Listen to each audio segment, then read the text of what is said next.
وەک زۆرێک لە بڕیارە سەرسوڕهێنەر و لە ناکاوەکانی پێشووی ئەم جارەش ڕێبەری ڕەوتی سەدرەکان شڵەژانێکی لە مەیدانی سیاسی عێراقدا دروست کرد.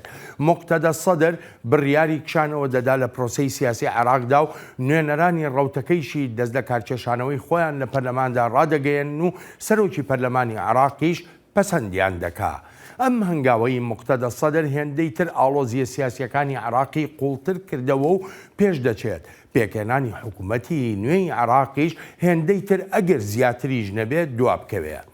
وەزارەتی دەرەوەی ئەمریکا پێی وایە گرنگە حکوومەتێکی کارا لە عێراق پێک بهێنرێ بۆ بەجێگەیاندنی یاسا سەرەکیە پێویستەکان لە وڵاتەکەدا و وەک دەڵێ ئەمریکا چاوی لەوەیە هاریکاریەکان بەرفراوان بکرێن لەگەڵ ئەو حکوومەتەی ڕنگدانەوەی خواستی خەڵکە. لە وەڵامی ژمارەیە پرسیاری چاوی واشنگتندا وەزارەتی دەرەوەی ئەمریکا دەڵێ وابەستەیە بەکارکردن لەگەڵ دۆستەکان و هاوبەشەکانی عێراقدا بۆ برەوپێدانی گەشەکردنی ئابووری و پەرەپێدانی دیموکراتی و ڕێزگرتنیش لە مافەکانی مرۆڤ، هەروەهاش یارمەتیدان بۆ دڵنیابوون لە ئاسایش و سەروەری عێراق. پشتیوانیەکانی ئەمریکا بۆ عێراق بەردەوامن. وەک وەزارەتی دەرەوەی ئەمریکا دەڵێ لە ساڵی 2014ەوە زیاتر لە 3 ملیارد دۆلار یارمەتی و کۆمەکی مرۆیی بۆ عێراق دابین کردووە. لە وەتای ساڵی 2023ەوە زیاتر لە 635 ملیۆن دۆلاری تەرخان کردووە بۆ لابردنی مین و بۆمبی جۆراوجۆری پاشماوەی شەڕەکان، شانبەشانی ئاگادارکردنەوە لە مەترسیەکان و کۆمەککردنی قوربانیەکانیش. لە وەڵامی پرسیارێکی چاوی واشنگتندا سەبارەت بە استراتیژیەتی ئەمریکا تایبەت بە کەرتی ووزە و پشتیوانی ئابووری لە عێراق، وەزارەتی دەرەوەی ئەمریکا دەڵێت ئەمریکا هەوڵ دەدا سربەخۆیی کەرتی ووزەی عێراق بەهێز بکە، هاوکاری ئابووری نێوان هەردوو وڵاتیش قوڵتر بکاتەوە لە پەیوەندی بەم هاوکاریانەوە هانی زیاترکردنی و بەرهێنانی کۆمپانیەکانی ئەمریکا دەدرێت تا دەرفەتە ئابووریەکان زیاتر بکرێن و هەروەهاش پەرەپێدانی ژیانی عێراقیەکانیش ڕەچاو بکرێ. ئەمریکا کار لەگەڵ حکوومەتی عێراقدا دەکا بۆ جێبەجێکردنی ڕوونی و ئاشکرایی و هەروەهاش ئەو چاکسازیانەی پێویستن بۆ گەشەپێدانی ئابووری و هەروەهاش بۆ کەرتی تایبەت. سەبارەت بەو قەیرانانەی لەسەر پێکێنانی حکوومەتی داهاتووی عێراق هەن، ئۆفیسی وتەبێژی وەزارەتی دەرەوەی ئەمریکا دەڵێ بە بنبەستگەیشتنی پێکێنانی حکوومەتی عێراق دەبێتە تەگەرە لە بەردەم بەرەو پێشچوونەکان لە هەموو بوارەکاندا و وەک ئاسایش، ئابووری، کللتوری، پەروەردە، ژینگە، خزمەتگوزاریە تەندروستیەکان و هەموو بوارەکانی تریش. بێلەوەش وەک دەڵێ دەبێتە ڕێگر لە بەردەم ڕێبەرانی عێراقدا بۆ چارەسەرکردنی کێشە سەرەکیەکان و هەروەهاش کاتێک پێکێنانی حکوومەت دەگاتە بنبەست ئەوە ڕێگر دەبێت لە دابینکردنی خزمەتگوزاریە بنچینەیەکان کە دەنگدەران لە پێناو دابینکردنی خزمەتگوزاریەکانە دەنگیان پێداون. وەزارەتی دەرەوەی ئەمریکا دەڵێت نەبوونی حکوومەتێکی کارا لە عێراقدا کە بە هەموو توانایەکیەوە کار بکە دەبێتە مای ناسەقامگیری و نەمانی ئاسایش، دەشبێتە ماین مەترسی، نەمانی متمانەی نێونەتەوەی و متمانەی گەلی عێراقیش بۆ حکوومەتە. وەزارەتی دەرەوەیی ئەمریکا ئامادەیی خۆشی دەردەبڕێت بۆ کارکردن لەگەڵ هەر حکوومەتێکی عێراقیدا کە سەروەری و بەروەها بەرژەوەندیەکانی گەلی عێراق بکاتە کرۆکی کارنامەی خۆی. سەبارەت بە شەڕی دژی تێرۆریزمیش واشنگتن دەڵێت ئەمریکا وابەستەیە بە هاوبەشیبوونی خۆیەوە لەگەڵ عێراقدا و دەژڵێ لەسەر بنچینەی داوای حکوومەتی عێراق هێزە سەربازیەکانی ئەمریکا سەنگیان لەسەر ڕاوێژکردن و یارمەتیدان و تواناییدانە بە هێزە ئاسایشەکانی عێراق بە هێزەکانی پێشمەرگەشەوە بۆ دڵنیابوون لە شکست پێهێنانی داعش، هەروەها هاوکاتی دیالۆجی استراتیژی نێوان واشنگتن و بەغدا و پەیوەندی بەردەوامی ئەمریکا لەگەڵ عێراقدا لەگەڵ هاوبەشەکان و لە هەرێمی کوردستانی عێراقیشدا ئەمریکا گەیشتوتە ئەو بەرەنجامەی هێشتاش پێویست بە کاری هاوبەش و هاوکاری هەیە بۆ کۆتایی هێنان بە هەڕەشە و مەترسیەکانی داعش. خۆش هاتنەوە بۆ چاوی واشنگتن.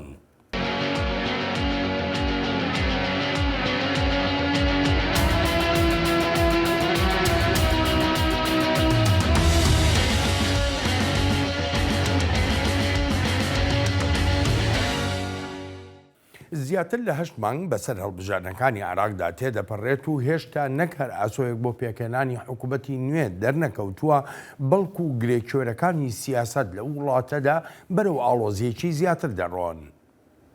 أنا قررت بڕیارمدا لە پرۆسی سیاسی عێراق بکشێمەوە تا بە هیچ شێوەیەک بەشداریمان نەبێت لەگەڵ گەندەڵکاراندا نە لەم دنیاەدا و نە لەو دنیاشدا. ئێوەش بە هەمان شێوە ئەم هەڵوێستتان هەیە و وابەستن پێوەی سوپاستان دەکەم. بەپێی لێدوانەکانی پێناچێ ئەم بڕیارەی موقتەدە سەدر هەرتەنها بۆ ئێستا بێ بەڵکو پێدەچێت زیاتریش بخایەنێت و ئەگەر و نەگەری گەڕانەوەی بۆ پرۆسەی سیاسی وڵاتەکەی دەبەستێتەوە بە بڕیاری وەک دەڵێت گەندەڵکارانەوە.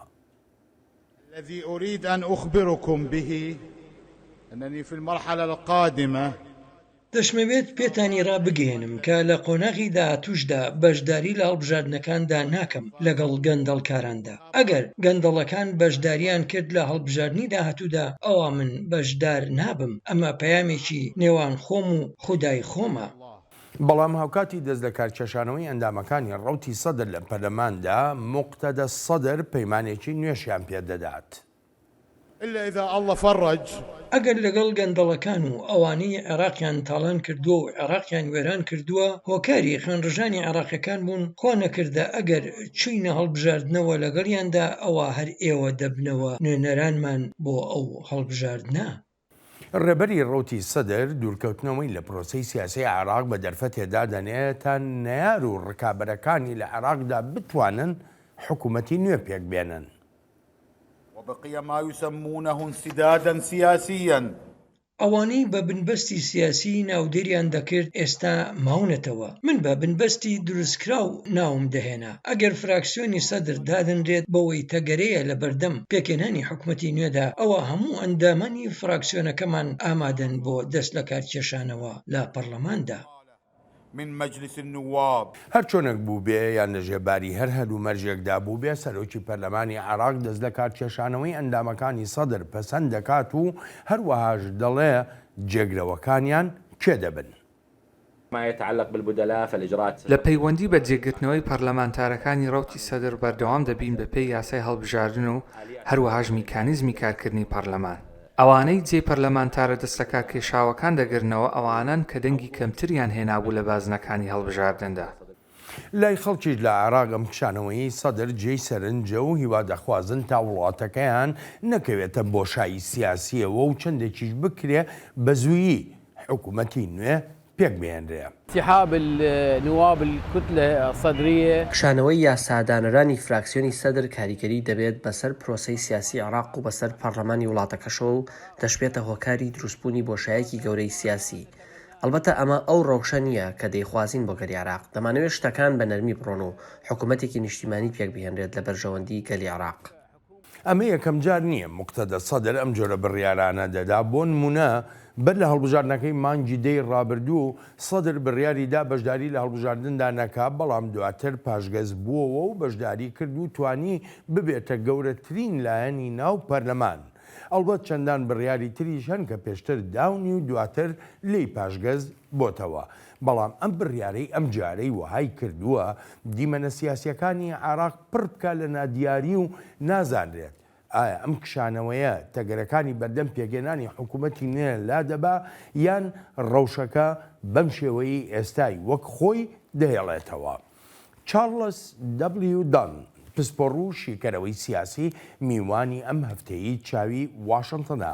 چارلز بۆ ماوەی زیاتر لە 24 ساڵ دیپلۆماتی ئەمریکا بووە لە وڵاتانی جیهاندا بۆ ماوەیەکیش ڕاوێژکاری بەڕێوەبەری پلان استراتیژیەکان بۆ لە پەنتاگۆن و هەروەها بەڕێوەبەری بەشی ڕۆژهەڵاتی ناوەڕاست و باکووری ئافریکا بۆ لە نێوەندی فریدەم هاوس. بێ لەوانە بەڕێوەبەری بەشی کاروباری عێراق بووە لە ئەنجومەنی ئاسایشی نیشتیمانی ئەمریکادا. چارلز سەرەتا زۆر سپاس بۆ ئامادەبوونت. یەکەم پرسیاریشم ئەوەیە پێت وایە کشانەوەکەی سەدر لە پرۆسەی سیاسی یارمەتی دەربێ بۆ پێکهێنانی حکوومەتی نوێی عێراق؟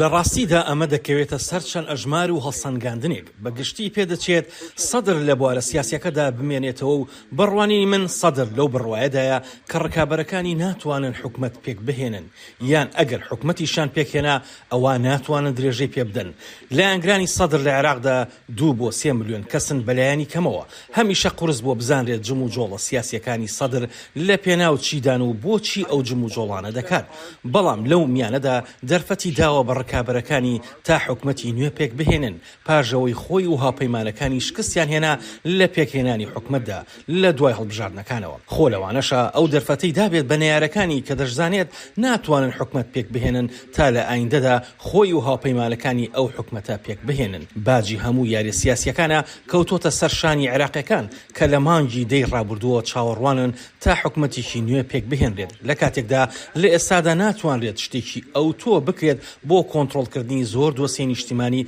لەوانی ڕوبەڕووی گەلی عێراق دەبنەوە جا هەر بۆیە لە چەند ڕوویەکەوە ڕەوشێکی مەترسیدارە چارلز لەم 1-2 ڕۆژەی ڕابردووە لەگەڵ هاوڕێکی ڕۆژنامەوانە لە بەغدا قسەمان دەکرد شتێکی زۆر سەرنجڕاکێشی پێگوتم گوتی ئەم هەنگاوەی کە موقتەدە سەدر ناوێتی ئەمە وەکو بۆ سەنانەوەیە کە بۆ لایەنەکانی چوارچێوەی هەماهەنگی نازانم تۆ هاوڕای لەگەڵ ئەوایان نا بەڵێ هاوڕام یەکێک لە ئامانجە سەرلێشیەکانی هاوپەیمانەکەی موقتەدا ئاسەدر لەگەڵ لایەنی تەقەدوم یان با بڵێن عەرەبی سوننە و هەروەهاش لەگەڵ پارتی دیموکراتی کوردستاندا بۆ پێگەێنانی حکومەتێکی زۆری نەبوو کە نوێنەرایەتی پێکاتە سەرلێشیەکانی عێراقی تیادا بوو ئامانجێکی تریش بۆ دوورخستنەوەی لایەنەکەی نووری مالیکی و لایەنەکانی بە نوێنەرایەتی حەشدی شەعبی هاتوون واتە ئەوانەی پشتیوانی ئێرانیان لەگەڵا سەدر دەیەوێت حکومەتێک پێک بهێنێت کە لە ڕووی تەکنیکیەوە زیانی لە ڕۆڵ و کاریگەریەکانی ئێران دەدا بێگومان ئەمەدا بەژبوونی لەناو ماڵی شیعەدا دروست کرد و هەرچی ئێرانەکانیشە دەیانویست ماڵی شیعەکان لە عێراق تێک نەچێت و پێکەوە کار بکەن جا بەڵێ ئەمەی سەدر کردی گورزێکی بەهێز بوو بە ڕووی ڕکابەرە شیعەکانیدا و خستوونیەتە بەردەم سەختێکی گەورە و پیان دەڵێت فەرمونون با پێگەێنانی حکومەتەکەتان ببینین بەڵام موقتەدە سەدر و هاوپەیمانەکانیشی بەبێ لایەنەکانی تر ناتوانن حکوومەت پێک بێنن با لەمەوە من بچمە پرسیارێکی تر یعنی ئەمەی کە لە عێراقا ڕووەدا لە مانگی دەی ڕابردووە هەڵبژاردن کراوە ئەوان نزیکەی 8 مانگ بەسەر ئەو هەڵبژاردنەدا تێدەپەڕێ عێراق نەیتوانی حکوومەت پێک بێنێ ئێستاش یاری گرفتەکان گەورەتر بوون ئەمە یعنی بەتایبەتی لە بەردەم خەڵکدا ئەوە ناگەێنێ کە هەڵبژاردن لە عێراقدا هیچ مانایەکی نییە ئەوە ڕاستە بەڵام ئەگەر لێکدانەوەیکی ئەمریکایانی بۆ بکەین ئەوەیە دیمەنەکە وەک ئەوەیە کە دەیبینین بەڵام یەکلاییکردنەوەکان لێرەدا گرنگن ئێستاش عێراق لەو پرۆسی یەکلاییکردنەوەدایە بەر لە پێکهێنانی حکومەتی نوێ و بەبێ ڕەچاوکردنی ئەوەی کێ دەنگی زۆرینەی هێناوە و کێ دەنگی کەمی هێناوە هەرچەندە زۆربەی عێراقیەکانیش دەنگیان نەداوە جا لەم 8 مانگی ڕابردوودا بینیمان سەدر و هاوپەیمانەکانیشی واتە پارتی و تەقەدومی سوننەکان نەیانتوانی سەرکەوتوو بوون لە هەوڵەکانیاندا بۆ پێکهێنانی حکومەت بێگومان پێکهێنانی ئەم حکومەتە نوێیە پێویستی بەڕێکەوتن و سەوداکردن و دانوستاندنی زیاتر و دەنگە سربەخۆکانی ناو پەرلەمانی شەیە بەڵام سەدر و هاوپەیمانەکانی نەیانتوانی ئەمە بکەن تا ببنە دوو لە سەرسەی پەرلەمان و حکومەت پێک بهێنن بەرەنجامیش بڕیاری کشانەوەی سەدرەکان بوو لە ئەنجومەنی نوێنەراندا جا لەوانەیە لە ئێستاوە تا پێکهێنانی حکومەت هەندێک هەژمارکردن هەبن وەک ئاماژەیەک بۆی بکەوێتە ڕەوشێکی باشترەوە هەرچەندە لەوانەشە ئەمەی ئێستا هەیە وەک خۆی بمێنێتەوە هەر بۆیەشە وەک جۆمان لێبوو دەڵێن لە ئایندەشدا و لە ئاوەها ڕەوشێکدا هیچ بەشداریەک ناکات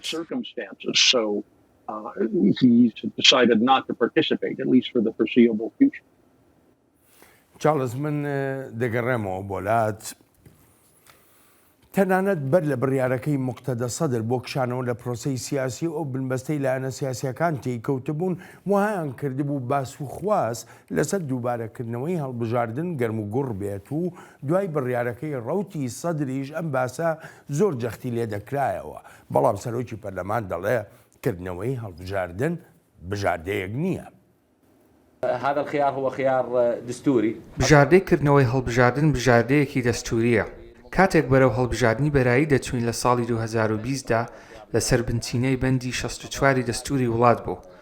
بەڵام لە ئێستادا بچینەوە هەڵبژاردنێکی تر بژاردەیەک نییە لە بەردەمماندا.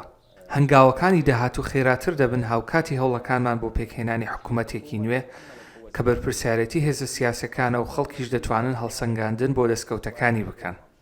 سەرۆکی پەرلەمان لەگەڵ باسکردنی گرنگیەکانی ئامادەیی ڕەوتی سەدر لە پرۆسەی سیاسیدا بەڵام دەژڵێ دەمێکە ڕێبەری ڕەوتی سەدر ڕایگەیاندووە کە تەنها 2 بژاردەی لە بەردەمدایە. الكتلة الصدرية وقيادتها سماحة السيد مقتدى الصدر ڕەوتی سەدر و سەید مقتەدا سەدر ڕێبەری ئەو ڕەوتە بڕیاریاندا ببنە یەکەم قوربانی شیانەکانی پێکهێنانی حکوومەتی نوێ و جێهێشتنی پەرلەمانیش بۆ هێزە سیاسیەکانی تر. لە ڕوانگەی ئەو توێژانەی هەم بۆ لەگەڵ مقتەدا سەدردا هەر لە سەرەتاوە بڕوای بەوە بووە یان حکوومەتی زۆرینە یان ئۆپۆزیسیۆن، ینی وەک ڕەوتی سەدر 2 بژاردەی لە بەردەمدا بووە، زۆرینە یا ئۆپۆزیسیۆن بوون. دوا بڕیاریشی ئەوەیە بڕوات بەرەو ئۆپۆزیسیۆن بوون. جاوەک هێزێکی سیاسی درێژە دەدەین بە پەیوەندیەکانمان لەگەڵ ڕەوتی سەدردا. جەماوەر و لایەنگرانی خۆی هەیە و ئەو ئاستە جەماوەریەشی لە هەڵبژاردنەکاندا ڕەنگی داوەتەوە. بەڵام شیکەرەوە لەو بڕوایەدان ئێستا لایەنە ڕکابەر و نایارەکانی ڕەوتی سەدر دەشێت لە بەردەم دەرفەتێکی شیرین دابن، بەڵام وەک دەڵێن بژاردەی بەردەمیان تاڵە. شانەوەی ڕەوتی سەدر لە پەرلەمانی عێراق وا قورمانێکی گەورەی لە ناو هێزە سیاسەکاندا دروست کرد. جا لەگەڵ سەدردا هاوپەیمان بووبن یان ڕکابەریشی بووبن. شڵژانێک لە ناو هێزە سیاسەکاندا دروست کرد و ئەم بڕیارە خستنیە بەردەم 2 بژاردەوە. باشترینیان کە بژاردەیەکی تاڵە بۆیان یانەوە تا بەردەوام بن و حکوومەت پێک بێنن لەگەڵ هاوبەشەکانی تردا کە تەبانین و جێی متمانەشنین، یانیژەوە تا بەردەوام بن لەگەڵیاندا لەو ماراسۆنی دانوستانانەی دەکرێن. چاودێر و شیکەرەوە ئاماژە بەوە دەکەن لە هەر هەنگاوێکدا نابێت تووڕێی و ناڕزایی شەقامی عراقی بەهێند وەرنەگیرێ، بە تایبەتیش لە پێکهێنانی کابینەی نوێدا. انتقال الصدر من چونە دەرەوەی سەدر لە چوارچەوەی بوارە سیاسەکەدا بە بڕوای من پرۆسەی پێکهێنانی حکوومەتی نوێ زۆر ئاڵۆزتر دەکات، تەنانەت هەڵبژاردننی سەرۆکی کۆماریش. لایەنەکانی چوارچەوەی هەمانجی دوودڵ و ڕاڕا دەبن لەوەی خوان حکوومەت پێک بێنن، چونکە دەزانن ڕوبەڕووی تووڕێی و ناڕزایی شەقام دەبنەوە، نەکرد لایەنگرانی سەدر بەڵکو شەقامی عێراقی بەگشتی، چونکە لەو دەست بژێرە باوە سیاسی وڵاتەکە ئێتگار تووڕە. لێرەدا وەک باز دەکرێت ڕەوشەکە هێندە ئاڵۆزە کە تەنانەت ئەگەر حکوومەتیش پێک بێنرێ ئەوە دەشێ حکوومەتێک بێ لە خانەی نەبوواندا. هەر بۆیەشە لەو بڕوایدام پێکهێنانی حکوومەت زۆر قورس دەبێت و لە مەودای درێژخایانیشدا ئەو حکوومەتە بە مردووی لەدایک دەبێت، چونکە لاگرانی مقتەدا سەدر نانەوێت ڕێبەرەکان بە تێکشکاوی ببینن یان لە ڕووی سیاسیەوە لە پراوێن زرابێت لەلایەن ئەو هێزانەوەی ئێران پشتیوانیە لێ دەکات. سیاسيا من قبل قوى موالية لإيران. هەر چۆنێ بێ ئێستا ئەگەرەکان زیاتر بە ئاڕاستەیەدان کە حکوومەتی نوێ لەسەر بنچینەی پشکێنە و ڕێکەوتنی سیاسی بێ، وەک دەگوتری ئەمەش وها دەکا مەترسیەکان وەک خۆیان بمێننەوە. أنا أعتقد أن الإشكالية القائمة بێ لە هەموو ئەم بابەتانە ئەم کێشەی ئێستا ئەوەیە ئەو لایەنانەی تر بڕوایان بە حکوومەتێکەیە لەسەر بنچینی ڕێکەوتن نەک حکوومەتێکی زۆرینە. ئەمە ژیانی درێژەدان بە سیستەمی بەشداریکردن لەسەر بنەمای ڕێکەوتن کامیشە مەترسیە بۆ سەر بواری سیاسی لە بەردەم ڕایەکی گشتی تووڕەدا لە بەرامبەر ئەم چینە سیاسیەدا. چارلز ئەوەی کە لە عێراقا ڕووەدا ئەکرێ وای لێک بەدەینەوە کە پێمان بڵێ هیچ دەرفەتێک نییە بۆ ئەوەی کە حکوومەتێک لەسەر بنچینەی زۆرینەی نیشتیمانی دروست بێ و دەبێ هەرچی حکوومەتێک لە ئایندەدا دروست دەبێ حکوومەتێک بێ لەسەر بنچینەی ڕێکەوتنی سیاسی. پێم وایە دەکرێت حکوومەتی زۆرینەی نیشتیمانی لە عێراقدا پێک بهێنرێت، هەروەها بۆ خۆشم خۆشحاڵ بووم بەوەی خودی سەدر کاری بۆ کرد و هاوپەیمانەتی پێکهێنا لەگەڵ لایەنە سونەکان و پارتی دیموکراتی کوردستانیشدا تا ئەو حکوومەتە زۆرینەیە پێک بهێنرێت کە یەکەم جارە ئەم هەوڵە بدرێت لەوەتەی یەکەم هەڵبژاردنەوە کە لە ساڵی 2005دا ئەنجامدرا. لەو بڕواژدام ڕایگشتی عێراقیەکان پێیان خۆشە حکوومەتێکی نوێنەرایەتی ڕاستەقینە پێک بهێنرێت و کۆتایی بهێنرێت بە حکومەتانی لەسەر بنچینەی بەشبەشێنەی تایفی و ئەم شتانە پێک دەهێنرێت. جا ئەوەی سەدر داوای دەکرد هەنگاوە دروستەکەیە بە ئاڕاستە ڕاستەکەدا، هەر بۆیە گەشتبینم بۆی ئەو جۆرە حکومەتە پێک بهێنرێت لە ئایندەدا، بەڵام لە بیرمان نەچێت هەر حکومەتێکیش پێک بهێنرێت ئەوە پێویستی بەڕێکەوتن و سەودای سیاسی و لە بەردانواندن هەیە، وەک چۆن لە حکومەتەکانی پێشتردا دەمان بینی. بۆ ئێستا گۆڕانکاریەکی ئەو تۆ نابینم لەو ڕەوشەدا بە تایبەتیش کاتێک دێتە سەرباسی پێکێنانی حکومەت لە عێراقدا.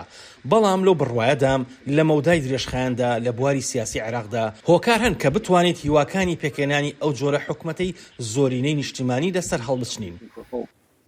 بەڵام ئەو حکوومەتی زۆرینە نیشتیمانیە، ینی وەکو زۆرە لە عراقیەکانیش خۆیان باسی دەکەن، ناکرێت لەسەر ئەو بنچینەیە بێ کە هەندێک لایانی سیاسی ڕکابەر ڕەت بکەیتەوە بە تەواوەتی و دووریان بخەیتەوە لە پەراوێزیان بنەی فەرامۆژیان بکەی.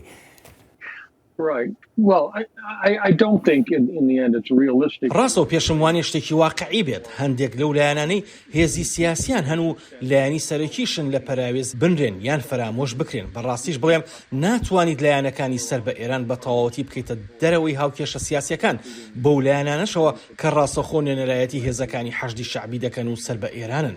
جا ئەگەر ئاوەها هەنگاوێک بنرێت ئەوە نەک هەردەبێتە مایدا بەشبوونێکی بەرچاو، بەڵکو دەشبێتە هەراو ئاژاوەیەکی گەورەی سیاسی لە وڵاتەکەدا.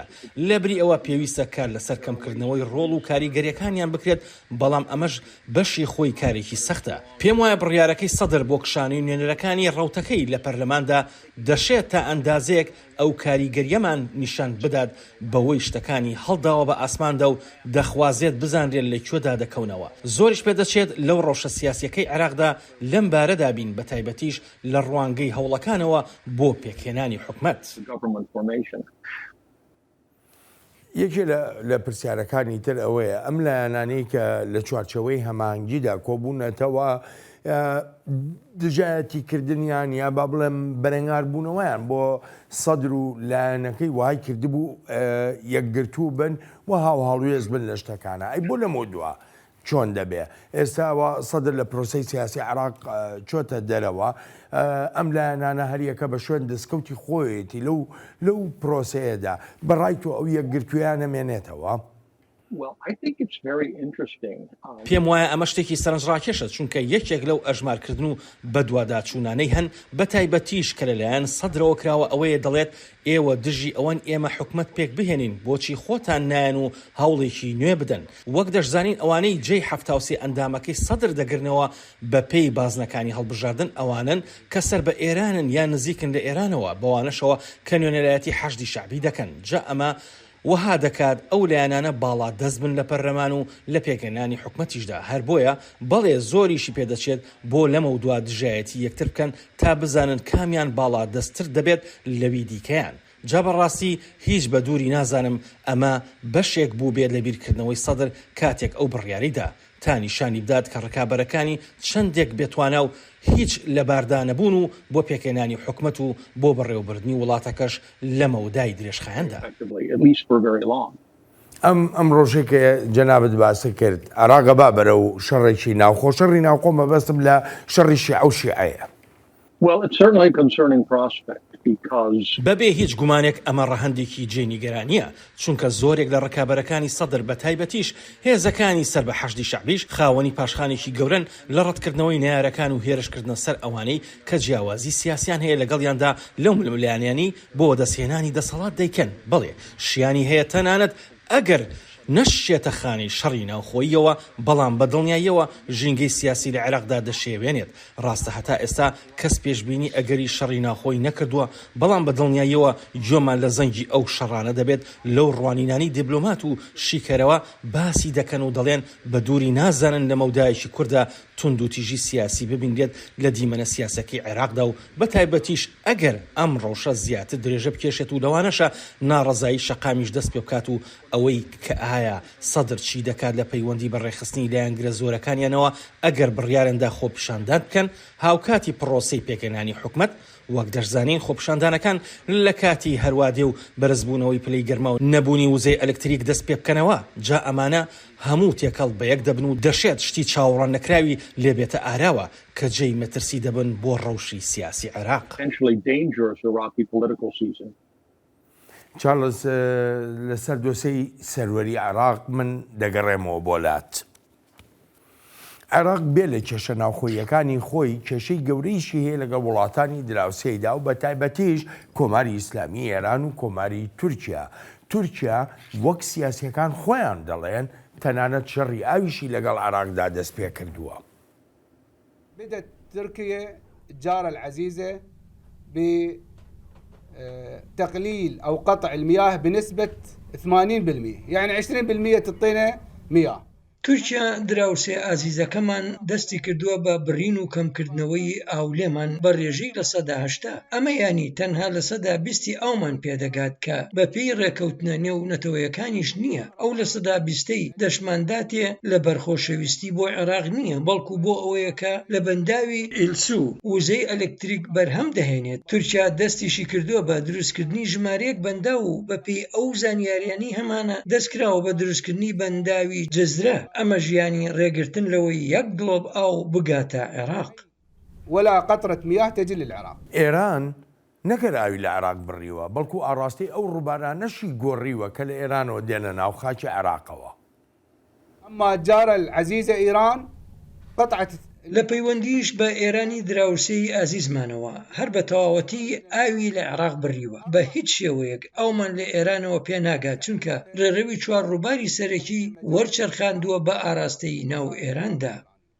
ئەنکەرە و تاران وەک کاربەدەستانی عێراقی دەڵێن وڵاتەکەیان کردوتە بازارڕێک بۆ کاڵاکانیان بەبێ ئەوەی ئەو دوو وڵاتە ئاڵوگۆڕێکی دروستی بازرگانی و ئابووری لەگەڵ عێراقدا بکەن. ميزاننا التجاري مع تركيا أكثر من 20 مليار دولار سنويا. بازرگانیمان لەگەڵ تورکیادا ساڵانە لەسەر و 20 میلیارد دۆلارەوەیە. ئاستی بازرگانیشمان لەگەڵ ئێراندا لە یەک ساڵدا زیاتر لە 16 میلیارد دۆلارە. ئەم بازرگانیانش هاوردەکردنی کەرەستە و کاڵاکانی ئەو دوو وڵاتەیە و عێراق هیچ هەناردەیەکی نییە بۆ هیچێکیان. بەداخەوە بەهۆی لاوازی عێراق و بەهۆی ڕکەبەریە سیاسیەکان و ناکۆچی ناو خۆشمانەوە گەیشتوینەتە ئەم ڕەوشە. وصلنا إلى هذا الوضع. هەر چۆنێ بێ شەپۆلێکی ناڕزایی هەیە هەر هیچ نەبێت لە ناو بەشێک لە سیاسەکانی عێراقدا و جەختی جەکرێتەوە لەوەی نابێت عێراق ناچار بکرێ بڕیاری قورس بدا کە بەرژەوەندیەکانی تاران و ئەنکەرەش بخاتە بەردەم مەترسیەوە. ما نريد نضطر في مجلس النواب بە وڵاتانی ئازیزی دراوسێ دەڵێم کە لە ڕووی ئایدیۆلۆژیشەوە پێکەوە بەستراوین، هەروەهاش لە ڕووی سەردان و ئابووری و بازرگانیشەوە نامانەوێت لە ئەنجومەنی نوێراندا ناچار بکرین یاسایەک پەسەند بکرێت و ئاڵوگۆڕی ئابووری و بازرگانی لەگەڵ تورکیا و ئێران بە تاوان دابنرێت. ئەگەر ئەم وڵاتانە سیاسەتەکانی خۆیان نەگۆڕن ئەوە ئەنجومەنی نوێنەران ناچار دەبێت ئەو یاسایە پەسەند بکات هەموو جۆرە سەودایەکی بازرگانی لە کۆمپانیەکان و تاکە کەسانیش قەدەغە بکات، چونکە هیچ بژاردەیەکی ترمان لە بەردەستە نابێت. تورکیا و ئێران بێ لە شەڕی ئاو بێ لە فەرامۆشکردنی بەرژەوەندیەکانی عێراق بەردەوامیش بە فڕۆکە تۆپخانەکانیان هەروە بە فڕۆکەی بێفڕۆکەوان لە ژێر بیانووی جیاوازدا بردومانی ناوخاکی عێراق دەکەن. لایەنە سیاسیەکانی عێراقیشدا بەش بوون و هەر یەکەیان بەپێی بەرژەوەندی خۆیان لەگەڵ ئەو دوو وڵاتەدا ناڕزاییەکی شەرمنانە دەردەبڕن لە کاتێکدا زۆربەی قوربانیەکانی ئەو هێرشانە خەڵکی سڤلن. هێرشەکە لێرە کرا و زیانی گیانی لە ناو خەڵکی سڤیلدا هەبووە. خەڵک بە تایبەتیش خەڵکی ئەم ناوچەیە نەمانتوانی هیچ بکەین، بەڵام دواتر ژمارەیە کەس سربەخۆیانە چوین و شوێنی هێرشەکەمان پاک کردەوە. بەداخەوە زیانی گیانی هەبوو لە ناو خەڵکی سڤیلدا. چارلز بە زۆر بە کورتی لێت پرسم، عێراق لە ئێستا لە ئایندەیە ئەتوانێت سەروەریەکانی خۆی پارێزێ؟ بەڵێ دەتوانێت سەروەری وڵاتەکە بپارێزێت چونکە توانایی هەیە و سەرچاوی جۆرا و جۆریشی هەیە و هەروەهاش دانیشتوانێکی بەتواناشی هەیە بۆ پاراستنی سەروەری عێراق. هێزێکی ئاسایشی هەیە و تا ئەندازەیەکیش بەتوانایە هەرچەندە کەم و کوڕیشی هەیە، هەر بۆیە دەڵێن بەڵێ دەتوانرێت سەروەری عێراق بپارێزرێت، بەڵام پێویستیشی بە یارمەتی و کۆمەکی دەرەکی هەیە، یارمەتی دەرەکی لە وڵاتانی دراوسێەوە بۆ وەبەرهێنان بۆ پشتیوانی سیاسی. پێم وایە پشتیوانی ئەمریکا بۆ عێراقیەکان بەردەوام دەبێت لە ڕێی کۆمەڵە مرۆڤ داهاتووریەکانەوە لە ڕێی یارمەتی ئاسایشی و هەروەهاش پشتیوانی سیاسیەوە.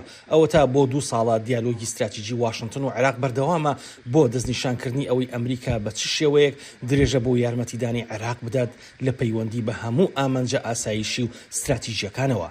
پێم وایە عێراق پێویستی بە یارمەتی تووشە و ئێرانیش هەیە، هەرچەندە ئەو دوو وڵاتە تا ئەندازێکی زۆر عێراقیان بەکارهێناوە بۆ بەرژەوەندی ئابووری خۆیان بە تایبەتیش ئێرانیەکان.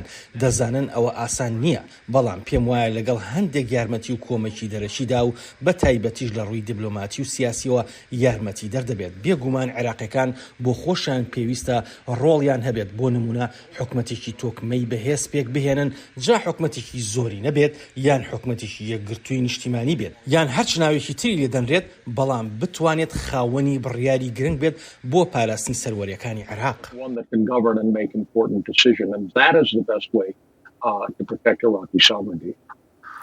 ئەگەر لێرە یارمەتی وڵاتانی تر نەبێ، ینی ئێستا دەستێوەردانەکان وەکو لە ڤیددیۆکانی شاجۆمان نێبوو زیاتر ئێرانە شەڕی ئاو لەگەڵ عراقا بەکارهێنرێ، هێرش دەکرێتە سەر سەروەریەکانی عراق، هێرش دەکرێتە سەر خاکی عراق، تەقینەوە، فڕۆکەی بێفرۆکەوان. عراقیەکان خۆیان چۆن دەتوانن یعنی پارێزگاری لەو سەروەریانەی خۆیان بکەن؟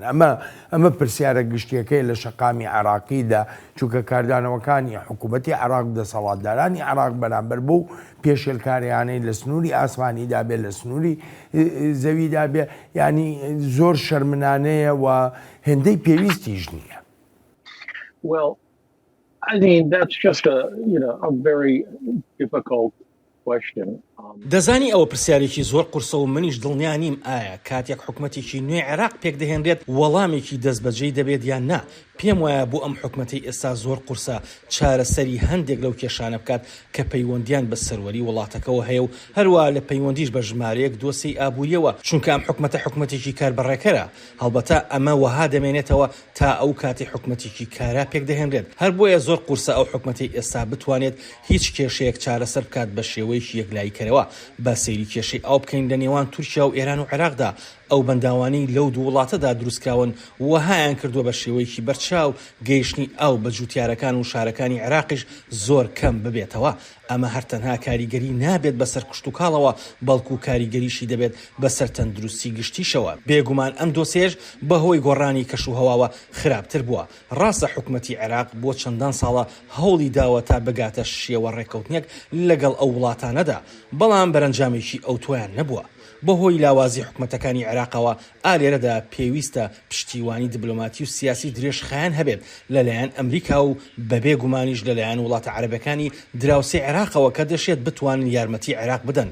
جا بۆ چارەسەرکردنی ئەمانە کەمترین شتێکی عێراقەکان کە دەتوانن بیکەن بریتیە لە پێکهێنانی حکومەتێکی تۆکمە و ئەو جا لەوێەوە دەست پێ بکرێت بە هەنگاوەکانی تری پێویستن بۆ پاراستنی سەروەری عێراق.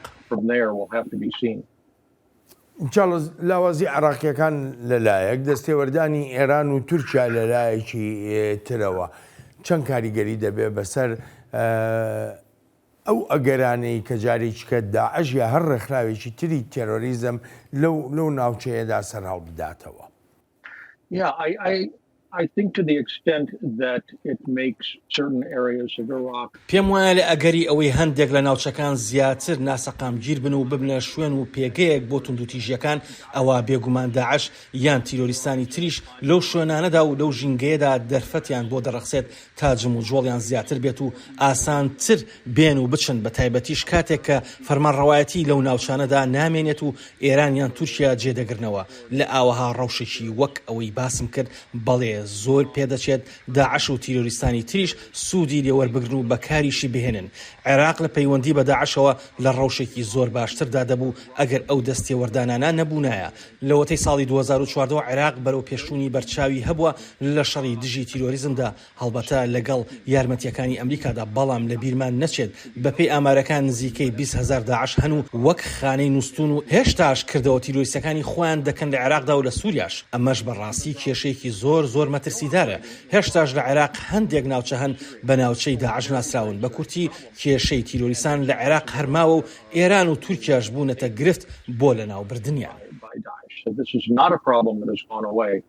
And neither Turkey nor Iran are doing much to help make it better. چارلز من دەگەڕێمەوە وڵات بۆ دوابەشی بەرنامەکەمان. پاش خۆپیشاندانەکانی ساڵی 2019 عێراق کە بۆ خۆپیشاندانەکانی تشرین ناودێر دەکرێت، حکوومەتەکەی دکتۆر عەبدولعەزیز مەهدی ناچار کرا دەست لە کار بچێشێتەوە. بە دوایدا مستەفا کاظمی حکوومەتی پێکهێنا و ئێستاش خەڵک هەمان ئەو ناڕەزایەتیانەی پێشویان هەیە. هاوکاتی بەڕێکردنی تەرمی مزەفەر ئەلنەواب مستەفا ئەلکازمیمان بینی و هێزە ئاسایشەکانیش ڕێگریان لە خۆپیشاندانەکەمان دەکرد. جاویستمان ڕۆڵی شۆڕژگێڕەکانی تشرینیان نیشان بدەین لەو خۆپیشاندانانەدا و دەنگی خۆشمان بڵند بکەینەوە، دەنگی ڕاست.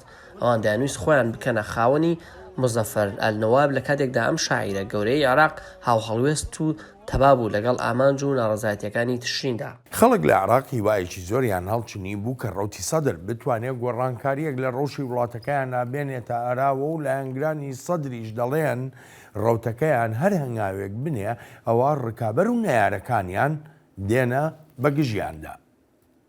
منتشر من شكلت الانتخابات 8 مان کەڵبژاردن کراوە و هێشتا حکوومەت پێک نەهێنراوە. ئەوان چیان لە سەید مقتەدا ئەلسەدر دەوێت. چاوەڕوان بوون حکوومەت پێک بهێنرێت بەڵام پێک نەهێنرا. گەندەڵی هەروە خۆیەتی خەڵک دووچاری مەینەتی بوون. مەینەتی لە هەموو ڕوویەکەوە. ئەوانە لە هەموو لایەکەوە شەڕمان پێدەفرۆشن. هەرچ کاتێکیش ئەگەری ئاشتەوایەک بێتە ئاراوە یان ئەگەر حکوومەتێک پێک بهێنرێت ئەوە بەگشت سەدردا دەستنەوە. هەوڵاتیانی عێراقی داوا لە هەموو لایەنە سیاسیەکانی وڵاتەکە دەکەن تا کۆتایی بهێنن بە مەینەتیەکانی هەوڵاتیان و ڕەوشێکی شایستە بە خەڵکی وڵاتەکە بێنە ئاراوە، نەک دووبارەکردنەوەی ئەزمونە تاڵەکانی ژیانیان.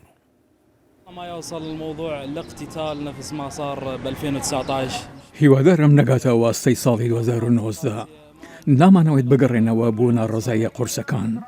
ئەو قوڕ بە سەریەمان نابێتەوە.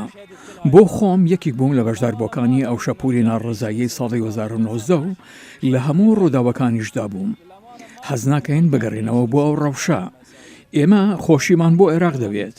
هیوادارین حکوومەت پێک بهێنرێت. هەموو لایەنەکان و هەموو گەلی عێراقیش پەسەند بێت بەلایەنەوە و بکەوینە ڕەوشێکی باشەوە. حکوومە صير جديدة وشوي نرتاح لأن تعبنا. وهامان چاوەڕوانە کرد حکوومەتێکی نێومان هەبێت و هەندێک ئاسوودە بین بەڕاستی ماندوین. هەموو هیواکامان لەسەر پێکهێنانی ئەم حکوومەتە بوو. ئێمە خۆپیشاندانمان کرد، قوربانیمان داوە، گەنج کوژران، وێرانیان کردین. هەموو هیواکانمان لەسەر پێکهێنانی ئەم حکوومەتە بوو، بەڵام ئەوە تا لە ناو دەبرین. هیچ ئایندەیەک بۆ گەنجان نەما. ئێمە نەوەیەکین، تێکیان شکاندین، وامان دەزانی ئەم حکوومەتە دێت و مەینەتیەکانی خەڵک دەبینێت. جا ئەمە ڕەوشەکەی لە عێراق وەک دەگوترێ پاشەوەی مقتەدە سەدر لەگەڵ نەیار و ڕکابەرەکانیدا نەگەیشتە ئەنجام، ئیتر دۆسیەکانی لە هۆڵی پەرلەمانەوە گواستەوە. با پێکەوە بزانین بۆ کوێی گواستەوە. مقتەدا سەدر ئەم دۆسیەی خستە دەستی شەقامی عێراقیەوە. ئەمە ژیانی دەشێت خۆپیشاندانەکان لە شەقامەکاندا دەست پێ بکەنەوە و لەوێشەوە شەقامی عێراقی دەبێتە باڵادەست لە پەرلەمان و هەروەهاش لە حکوومەتی داهاتوودا. چارلز بەڕای تۆ ئەم ڕۆژێکە ئێستا لە عێراقدا هەیە وەها دەکا کە وڵاتەکە بەرێ بەرە و خۆپیشاندانێکی سەرتاسەری بەرە و شەپۆلێکی ناڕەزایی زۆر گەورەتر لەوەی لە مانگی 10 ساڵی 2019 دابینیمان. Yeah, I mean, I think that's very possible. I don't know. بەڵێ و پێم وایە شیانێکی زۆریشی هەیە لە بیرمە لە ساڵی 2019دا بوو هەر لەو بەرنامەی تۆدا لەسەر هەمان بابەت قسەمان دەکرد لە بیرمە ئەو کاتە خەڵک ڕژابوو لەسەر شەقامەکان و باسمان لە گەندەڵیەکان دەکرد. باز لە ناکاریگەری بواری سیاسی عێراق دەکرا. ئێساش ئەم هەموو بابەتانە وەک خۆیان ماونەتەوە و دۆسەی گەورەشن. ڕاستە ناڕەزایەکان چارەسەری نەکردن، بەڵام فشاریان خستە سەر حکوومەت تا هەر هیچ نەبێت هەڵسەنگاندن بۆ ڕەوشەکە بکات و هەوڵێک بدات بۆ چارەسەرکردنیان. تا ئەو کاتە حکوومەت بە ئارەزوی خۆی کاری دەکرد بەبێ گوێدانە خواستی خەڵک.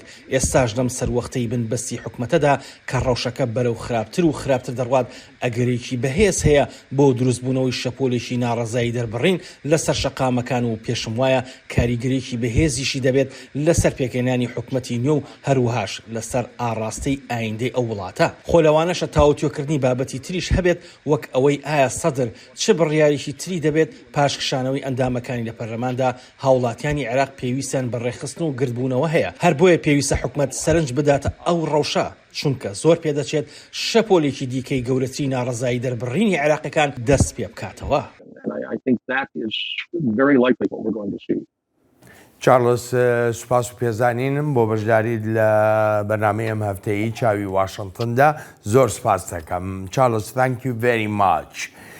ئەلبەتە ئازیزانم سوپاسی بێپایانم بۆ ئەوەی خۆشەویستە کە تا ئێستا لەگەڵماندا بوون تا هەفتەی ئایندا و چاوێکی نوێی واشنگتن ڕێز و خۆشەویستی ستافی بەرنامە هەروەهایی خۆشم بەڵێن ساڵح پەسەند بفەرمونون هەر لە خۆشیە جەتان بێڵین.